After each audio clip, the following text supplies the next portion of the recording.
BNP নেতা ইশরাক হোসেনকে ঢাকা দক্ষিণ সিটি কর্পোরেশনের মেয়র ঘোষণা করে দেওয়ার রায় স্থগিত চেয়ে হাইকোর্টে রিট করা হয়েছে। বুধবার মোহাম্মদ মামুনুর রশিদ নামে এক ব্যক্তির হয়ে রিটটি করেন সুপ্রিম কোর্টের আইনজীবী অ্যাডভোকেট কাজী আকবর আলী। রিটের বিষয়টি নিশ্চিত করে তিনি বলেন, আগামী রোববার হাইকোর্টের একটি বেঞ্চে রিটটি শুনানি হতে পারে।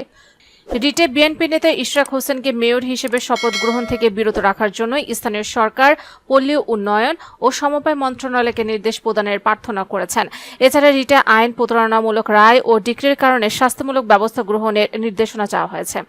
এর আগে গত 27 এপ্রিল বিএনপি নেতা ইশরাক হোসেনের মেয়র ঘোষণা করে নির্বাচনী ট্রাইব্যুনালের দেওয়া রায় ও ডিক্রির বিরুদ্ধে আপিল বা রিভিউ করতে সংশ্লিষ্টদের আইনি নোটিশ পাঠান ঢাকার 2 বাসিন্দা।